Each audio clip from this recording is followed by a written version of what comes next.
Hello again, everybody. This is Steve. I was having a conversation yesterday with a nice lady, one of my subscribers who I've come to be friends with, and I was telling her that the United States lost the Revolutionary War. And I didn't want to just leave it hanging like that, so I thought I would do a quick video on this. Well, I started out going over to search 8 Statute of Large, Chapter 80, and I came up with this document here. Now, this document's not real precise, but all of the information is there. A lot more information than most people know. Some things I didn't know. I haven't checked out every line of it, but I know enough about this to know that it's a good starting point for your own study.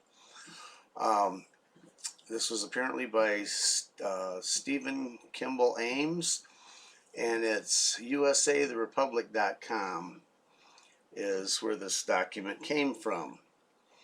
Anyway, let's just read a little bit of it. Queen Elizabeth controls and has amended the U.S. Social Security, the ultimate delusion.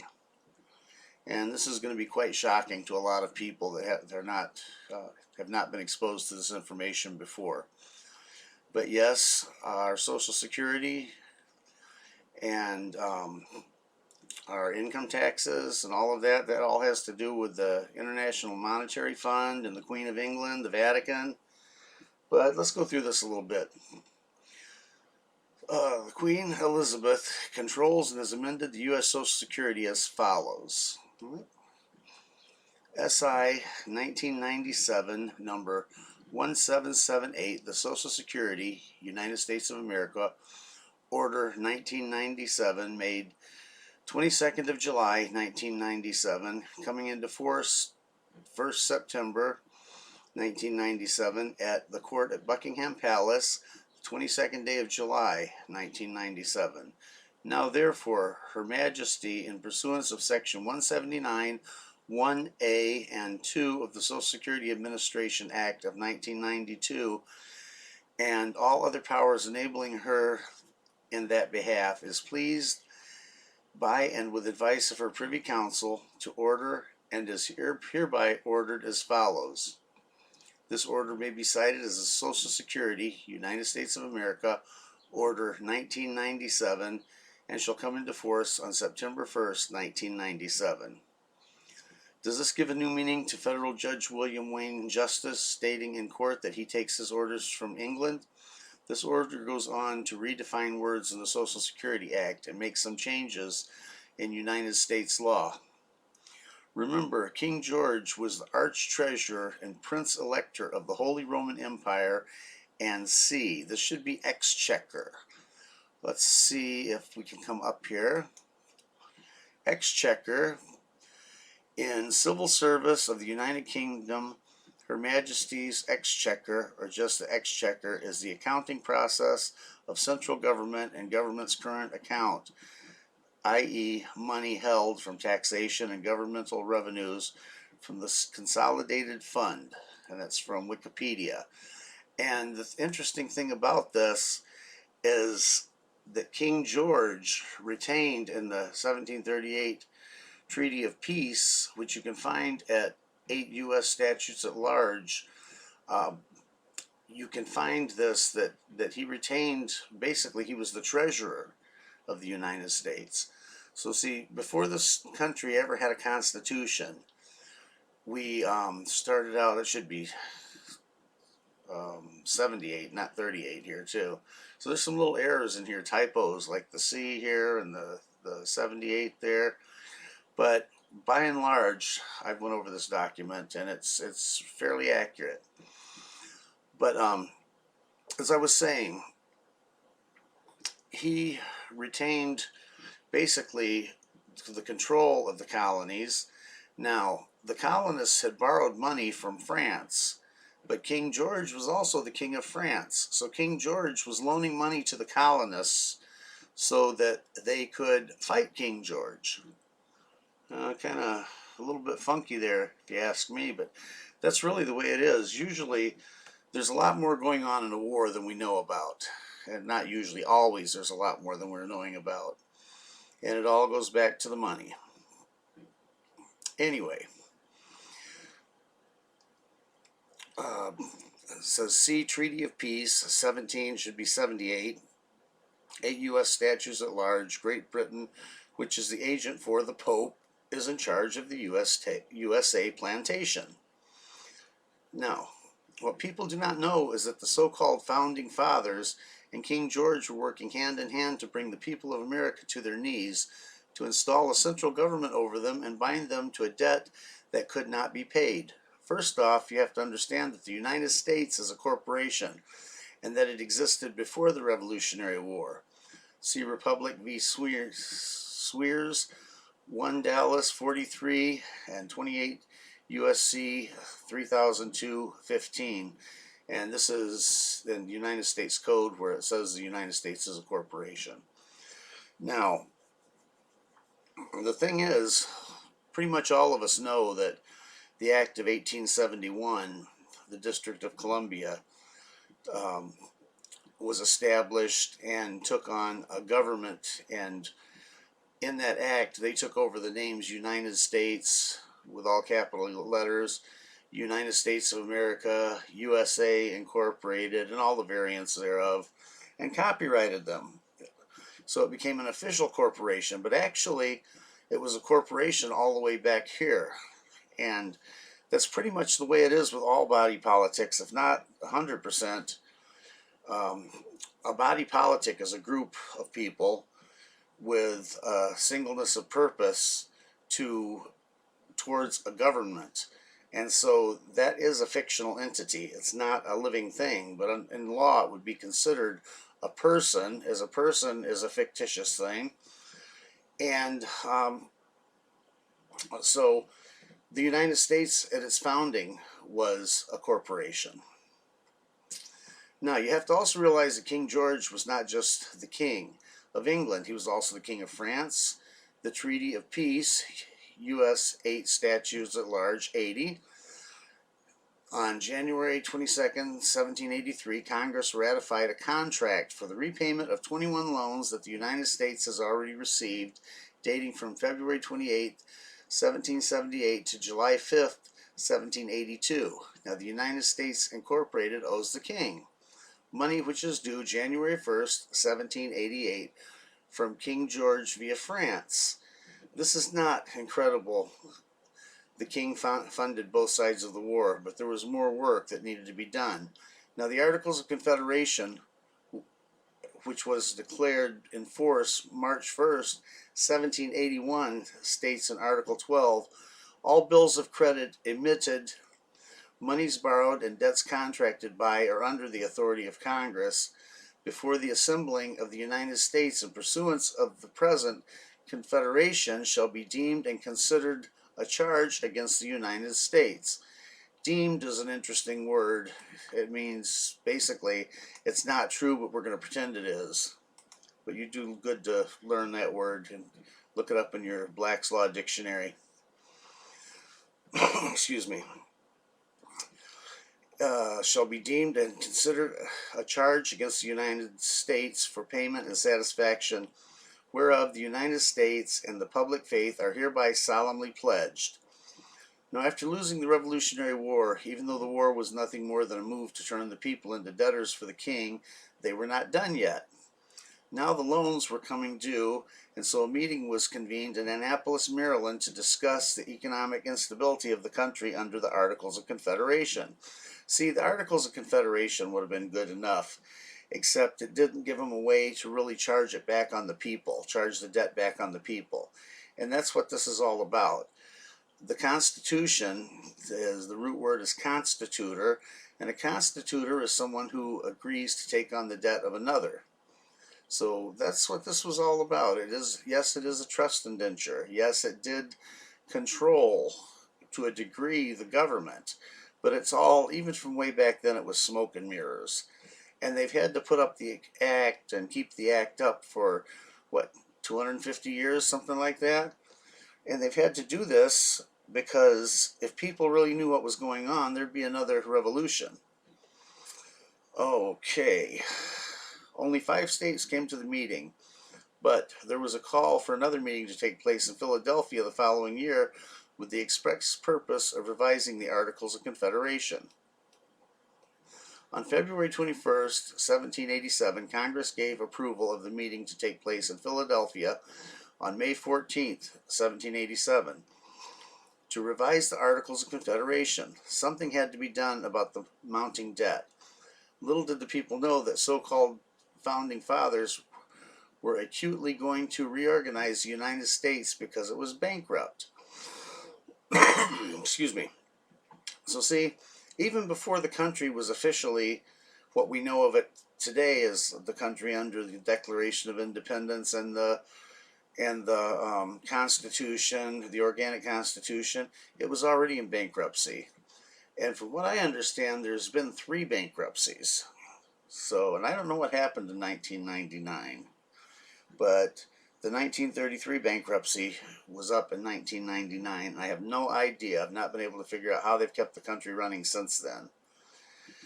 Anyway, this will come into play because later on, I believe that March 13th, when Trump signed the executive order putting the whole country for the first time in a state of national emergency, all 50 states, I believe that was the international bankers basically foreclosing on the country. And I believe that we are actually under the United Nations right now. And I think I can prove that. I'm going to just, you know what, just for the fun of it, I'm going to go over here and pull up a document. Let's go UN, whoops, that wasn't very good, NWO. Now check this out.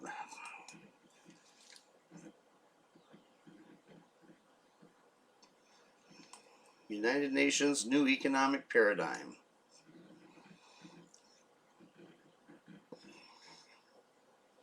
Let's take our planet back. Whoa. Let's go down here a little bit. The United Nations New World Order Project is a global high-level initiative founded in 2008 to advance a new economic paradigm, a new political order, and more broadly, a new world order for humankind, which achieves the UN's global goals for sustainable development by 2030 and happiness, well-being, and freedom to all life on Earth by 2050. Boy, that really sounds altruistic, doesn't it? And down here we have, oh, this is cute, happitalism instead of capitalism.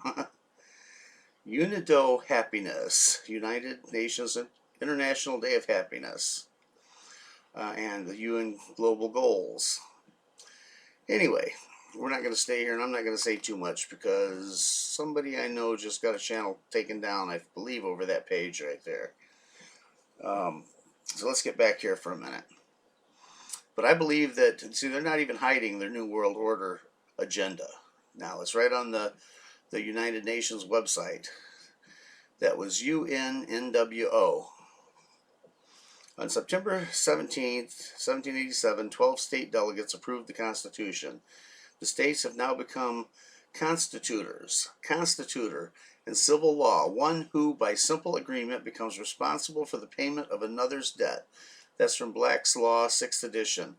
The states were now liable for the debt owed to the king, but the people of America were not, because they were not a party to the Constitution, because it was never put to them for a vote. On August 4th, 1790, an act was passed which was titled, An Act Making Provision for the Payment of the Debt of the United States. This can be found at 1 U.S. Statute at Large, page 138 to 178. This act, for all intents and purposes, abolished the states and created districts. If you don't believe it, look it up. The act set up federal districts here in Pennsylvania. We got 2. In this act, each district was assigned a portion of the debt. The next step was for the states to reorganize their governments, which most did in 1790. This had to be done because the states needed to legally bind the people to the debt. The original state constitutions were never submitted to the people for a vote, so the governments wrote new constitutions and submitted them to people for a vote, thereby binding the people to the debts owed to Great Britain. The people became citizens of the state where they resided and ipso facto a citizen of the United States. A citizen is a member of a fictional entity and it is synonymous with subject. Okay, so already there's a dual citizenship way back here. What's a 1790? We've already got a dual citizenship, which is what we're under today. And a lot of this UCC1, secured party creditor, status correction, it has to do with getting rid of your 14th Amendment citizenship and reverting back to a state citizen of the Republic. Well, I think that, this is all fine and dandy, and it's just something that they let people do. And I think at the end of the day, it's going to fail. I don't think there's a real remedy there. And this is one of the points that's a sticking point for me on my non-statutory status correction. I'm sorry, I lost the word there for a moment. Anyway, I believe, with what I've read in this document and what I've already known, that I believe that we have to limit our citizenship to being a citizen in the kingdom of heaven on earth, okay, and completely separate from this system. Now, I'm going to pause you for just a second here. Okay, well, that was a little bit more than a second, but I couldn't find it. I have a couple of hundred bookmarks or channels. YouTube seems to just be adding channels at will. All of a sudden I've got Young Turks on there, which I can't stand their site, and I can't seem to get rid of them. But anyway, I had a site on there of a man that did a private association, and one of these days I'm going to make a video on that, because of the Article 1, Section 10, right to contract, and then the Article 1, freedom of association. We can do contractual associations and create a private body of laws to govern the members of that association. And there have been people who do that. But see, I think that that would probably be a violation of the laws of the Most High also, doing that, because that would create a body politic, which there's only one body politic that we belong to, and that's the kingdom of the Most High. So, that being said, let's go back to this here. What you think is a state is in reality a corporation. In other words, a person. Commonwealth of Pennsylvania is a person. This is 9 Federal Supplement 272. Word person does not include a state. Okay, I don't get this.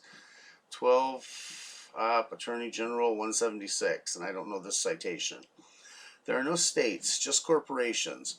Every body politic on this planet is a corporation. A corporation is an artificial entity, a fiction at law. They only exist in your mind. They are images in your mind that speak to you. We labor, pledge our property, and give our children to a fiction. Now, before we go any further, let us examine a few things in the Constitution. Article 6, Section 1 keeps the loans from the king. It keeps the loans from the king, validate, it states. All debts contracted and engagement entered into before the adoption of this Constitution shall be as valid against the United States under this Constitution as under the Confederation. Another interesting tidbit can be found in Article 1, Section 8, Clause 2, which states that Congress has the power to borrow money on the credit of the United States. This was needed so the United States, which went into bankruptcy on January 1st, 1788, could borrow money, and then, because the states were a party to the Constitution, they would also be liable for it. See, so this was all about the money way back then. The next underhanded move was the creation of the United States Bank in 1791. This was a private bank of which there were 25,000 shares issued, which 18,000 were held by those in England. The bank loaned the United States money in exchange for securities of the United States. Now, the creditors of the United States, which included the king, wanted paid the interest on the loans that were given to the United States. So Alexander Hamilton came up with the great idea of taxing alcohol. The people resisted, so George Washington sent out the militia to collect the tax, which they did. This has become known as the Whiskey Rebellion. It is the militia's duty to collect taxes. And you see, here's another catch right here, too, when we really find out what the militia is all about, when you read it a little bit closer. How did the United States collect taxes off the people if the people are not a party to the Constitution? I'll tell you how. The people are slaves. The United States belongs to the Founding Fathers. I love the use of the word floundering instead of founding there. It's about the way it was. It was all smoke and mirrors from the beginning. And their posterity in Great Britain. America is nothing more than a plantation. It always has been. How many times have you seen someone in court attempt to use the Constitution and the judge tells him he can't? It is because you are not a party to it. We are slaves. You don't believe? Read Paddleford, Fay and Company versus the mayor and alderman of the city of Savannah, 14 Georgia, 438 to 520, or page 520, which states, but indeed no private person has a right to complain by suit in court on the grounds of a breach of Constitution. The Constitution, it is true, is a compact, but he is not a party to it. He being the private person. No private person right here. Oh, come on, mouse. And that's who it's talking about when it says that he is not a party to it. Okay? Now, back to the militia. Just read Article 1, Section 8, Clause 15, which states that it's the militia's job to execute the laws of the Union. Now read Clause 16, which states that Congress has the power to provide for organizing, arming, and disciplining the militia, and for governing such part of them as may be employed in the service of the United States. The militia is not therefore there to protect you and me. It is there to collect our substance. And it's just like today. We used to always see on the cop cars it said to serve and protect. Well, it was never about serving and protecting you and me. It was about serving and protecting the corporation. And the police have no duty to protect you. There's many court cases on that. As you can plainly see, all the Constitution did is set up a military government to guard the king's commerce and make us slaves. If one goes to 8 U.S. statutes at large, pages 116 to 132, you'll find the Treaty of Amity, Commerce, and Navigation. This treaty was signed on November 19th, 1794, which was 12 years after the war. Article 2 of the treaty states that the king's troops were still occupying the United States. Being the nice king he was, he declared that the troops would return to England. By June 1st, 1796, the troops were still on American soil because, quite frankly, the king wanted them here. Here's the key to where this started. Many people tend to blame the Jews for our problems. Jewish law governs the entire world and is founded in the Jewish law by Menachem Elon, Deputy President, Supreme Court of Israel, to wit, everything in the Babylonian Talmud is binding on all Israel. Every town and country must follow all their customs, give effect to decrees, and carry out the enactment of the Talmudic sages, because the entire Jewish people accepted everything contained in the Talmud. The sages who adopted the enactments and decrees, instituted the practices, rendered the decisions, and derived the laws, constituted all or most of the sages of, I'm going to quit saying that word. It is they who received the tradition of the fundamentals of the entire Torah in unbroken succession going back to Moses, our teacher. Now this is talking about the oral Torah, okay? It's Talmudic law. We're living under what the Bible calls mammon, as written in the subject index, and I have no idea what subject index he's talking about here. Mammon is defined as civil law and procedure. Now turn to the Shedder's effect on English law. Again, I have no idea what this is talking about. Their laws become the law of the land, found in the Georgetown Law Journal, volume 71, pages 1179 to 1200. It's clearly stated in the Law Review that these people are the property of the Norman and Anglo-Saxon kings. It also explains that the Talmud is the law of the land. It explains how the Babylonian Talmud became the law of the land, which is now known as the Uniform Commercial Code.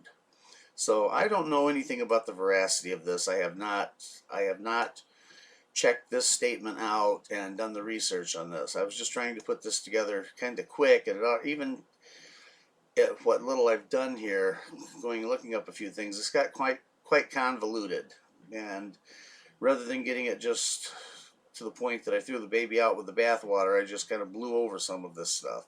But these are points that one would do well to study out. And this would also give some credence to the implication of Noahide laws. So something to think about. The written credit agreement that the whatever this is here is a lien on all property, realty, and today it is called the mortgage.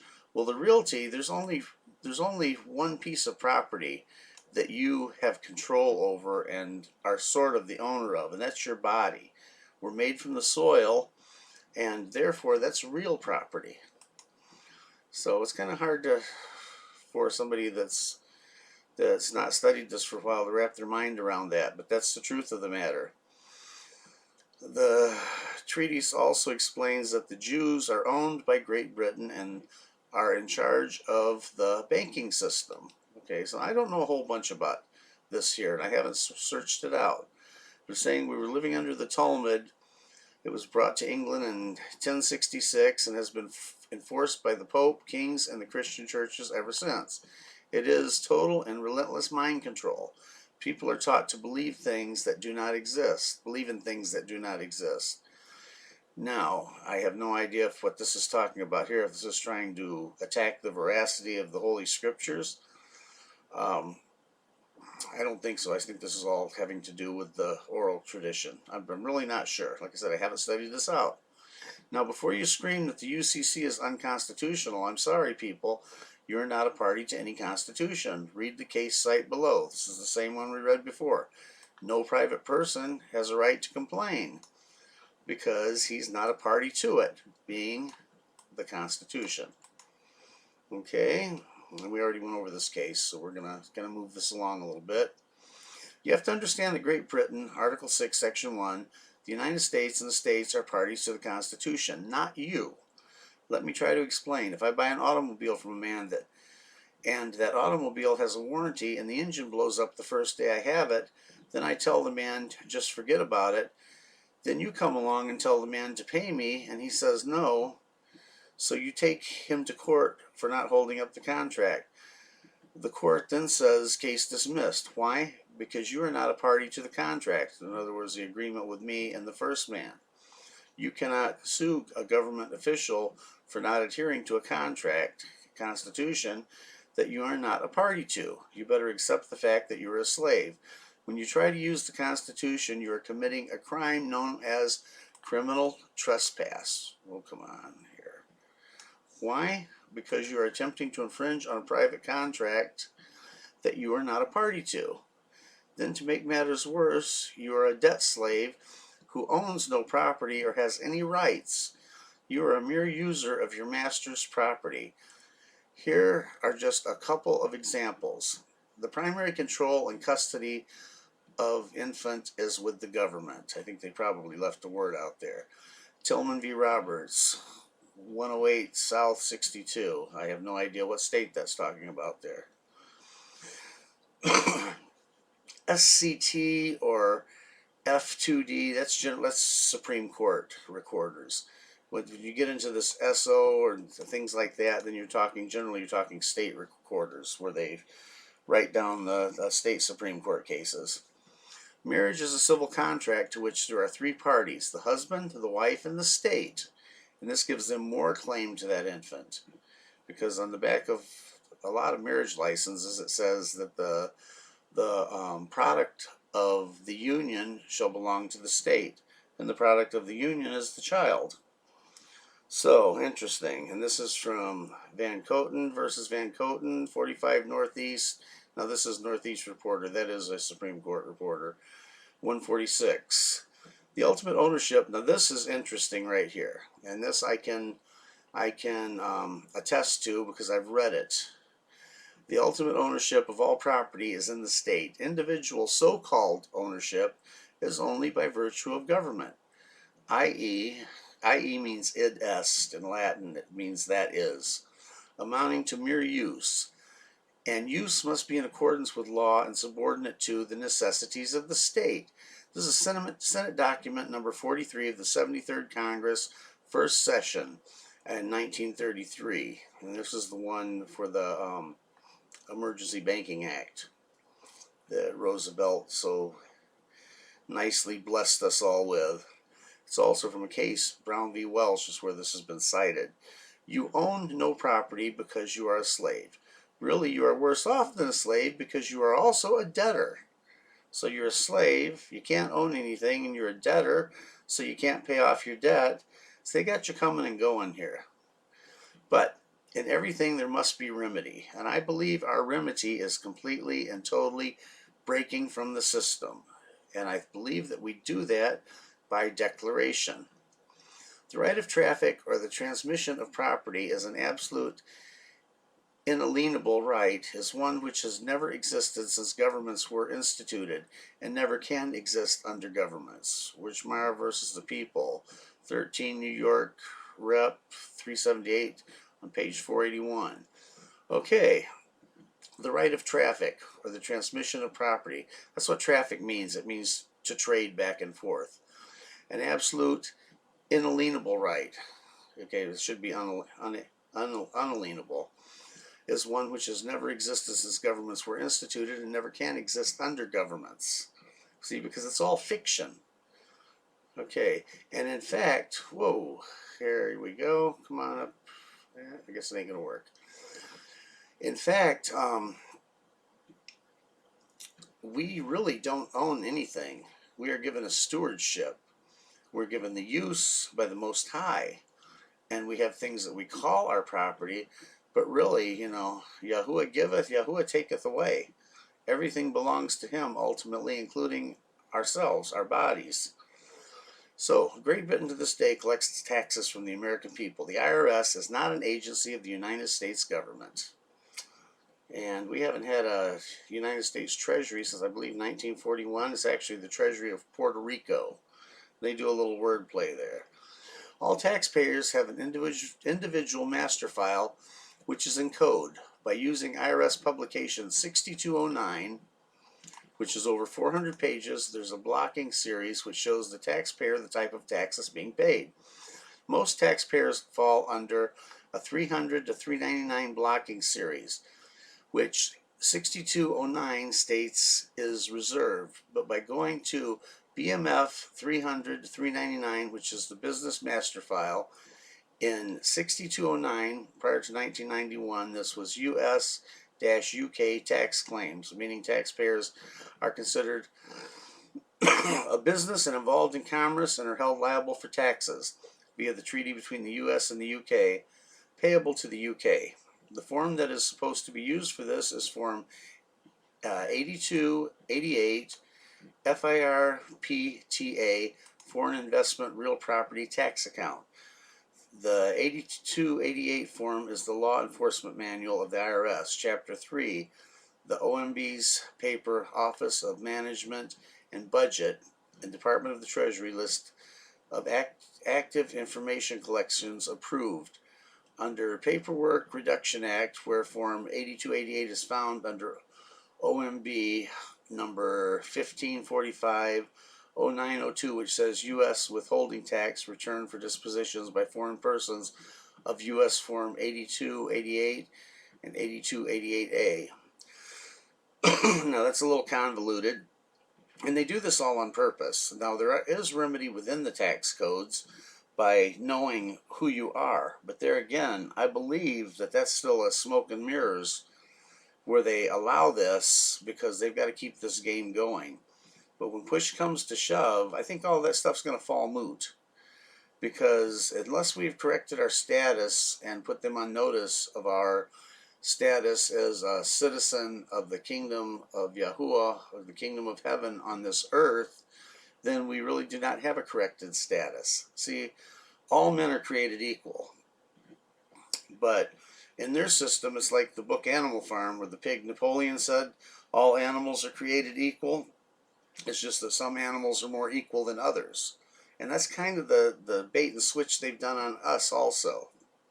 They give lip service to us all being created equal, but in reality, they've exalted themselves to the master position and made us their slaves. BARD assessment, CP55 generated valid for MFT30, which is the code for the 1044. Oh, I forgot one. These codes have since been changed to read as follows: IMF, or International Monetary Fund, 300 to 309. BARD assessment, CP55 generated valid for MFT30, which is the code for the 1040 form.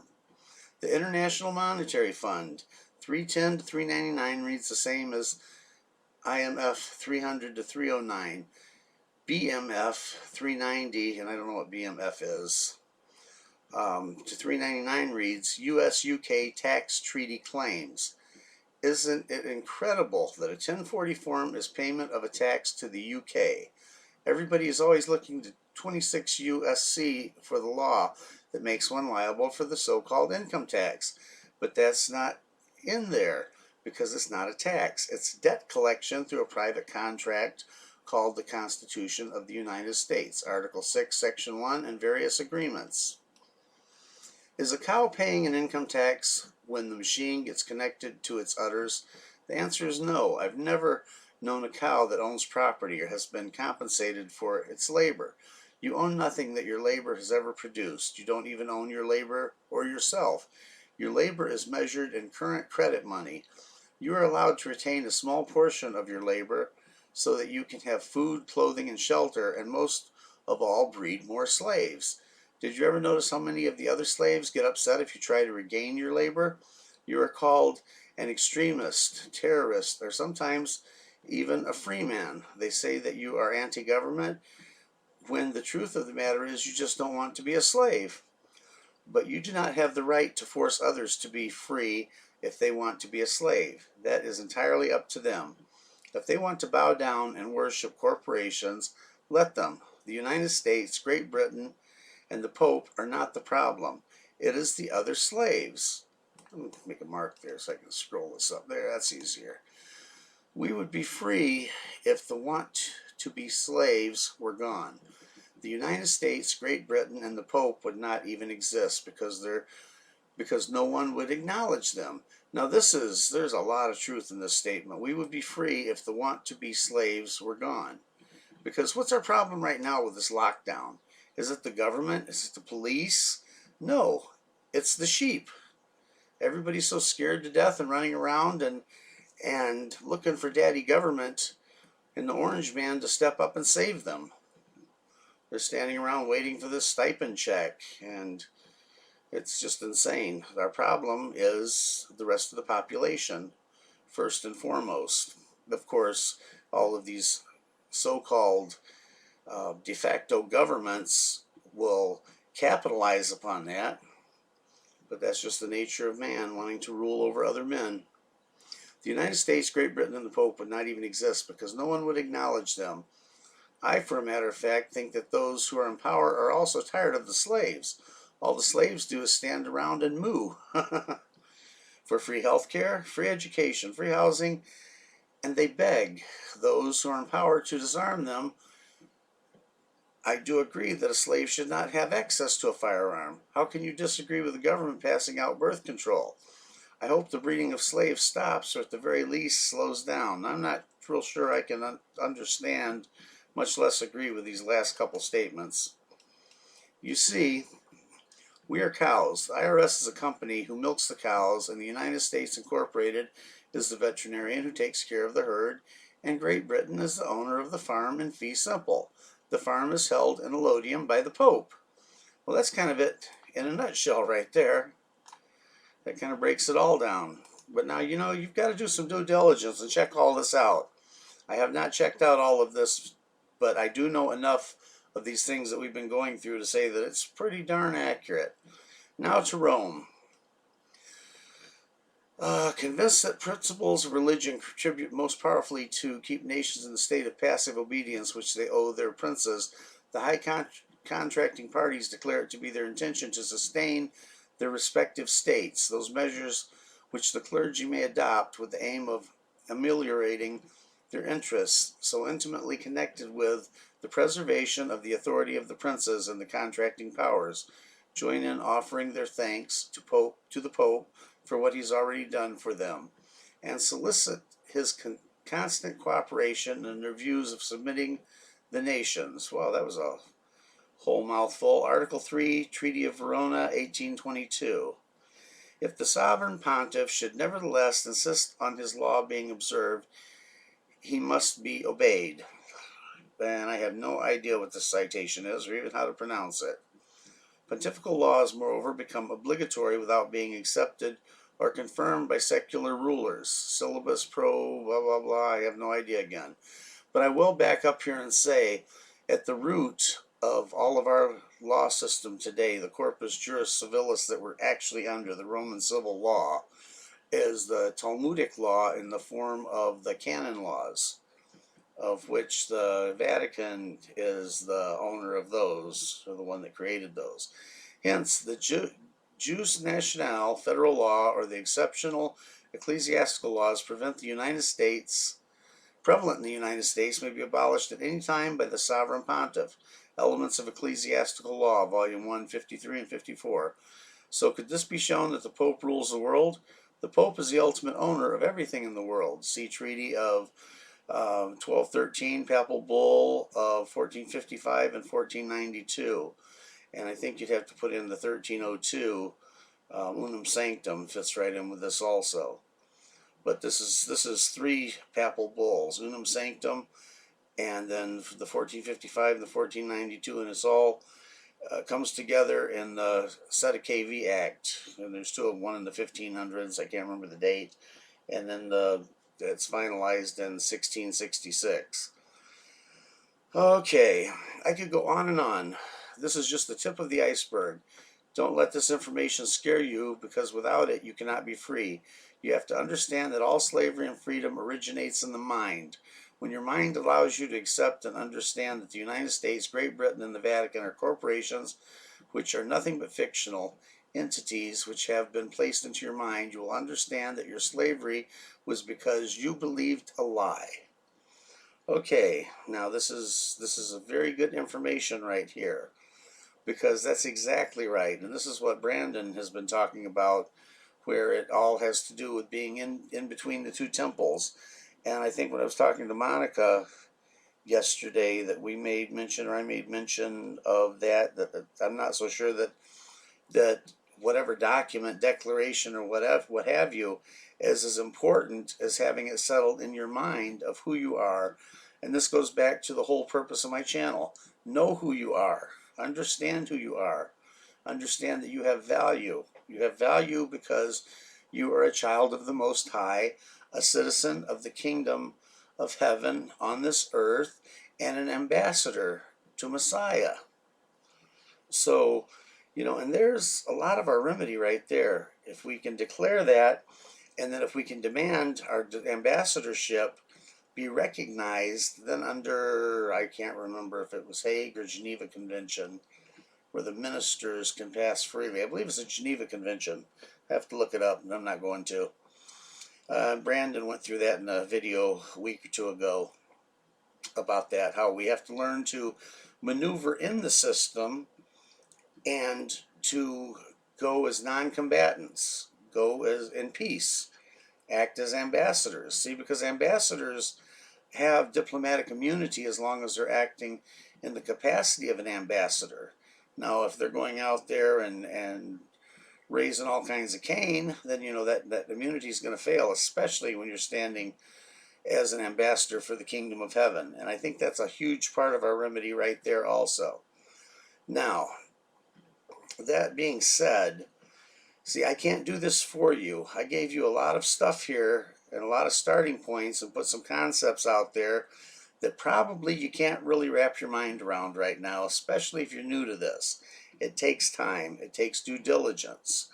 But the basic concept of knowing who you are, understanding that, hey, none of this applies to me. I'm in the world, but not of the world. I am a citizen of the kingdom of heaven. Let me see if I can grab, I've got some notes here in my King James Bible, if I can get it off this filthy desk. So cluttered, I don't know. I believe I got it in here. Yeah, here it is. 1 Peter 1:4 states that an inheritance is reserved in heaven for us. And I've got this just abbreviated in here, so I'm not quoting it real good. Hebrews 12:3 mentions the church of the firstborn who are registered in heaven. Register, Regis. Okay, so we're registered with the King, the Most High, the true King. And Philippians 3:20 talks about our citizenship as in heaven. Colossians 1:5, the hope which is laid up in heaven. Matthew 6:20 says, lay up your treasures in heaven. Philippians 3:20b, from which we also await for the Savior. And let's see, is this all that I want to... And Psalm 47:4 says, he, Yahuwah, shall choose our inheritance for us, which says in Matthew 5 and Psalm 37 that the meek shall inherit the earth. Psalm 37:9 and Matthew 5:5. And Psalm 37:29, the righteous shall inherit the land and dwell in it forevermore. So now that leads into probably what's going to be the next study that I do. It's going to be a spiritual study on the veracity of the Word of the Most High, of the Holy Scriptures, and the necessary conclusions that we must face up to and apply the law of logics and really commit ourselves to them. And if they're true, then they're true. If they're not true, then they're not true. But we're going to address that a little bit and talk about worldview a little bit the next time around. But for now, this is all I'm going to really give you today. I've given you a lot.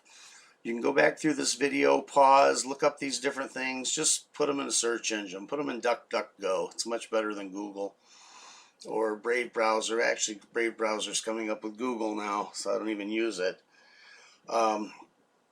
But you've got plenty of things that you can start to wrap your mind around here.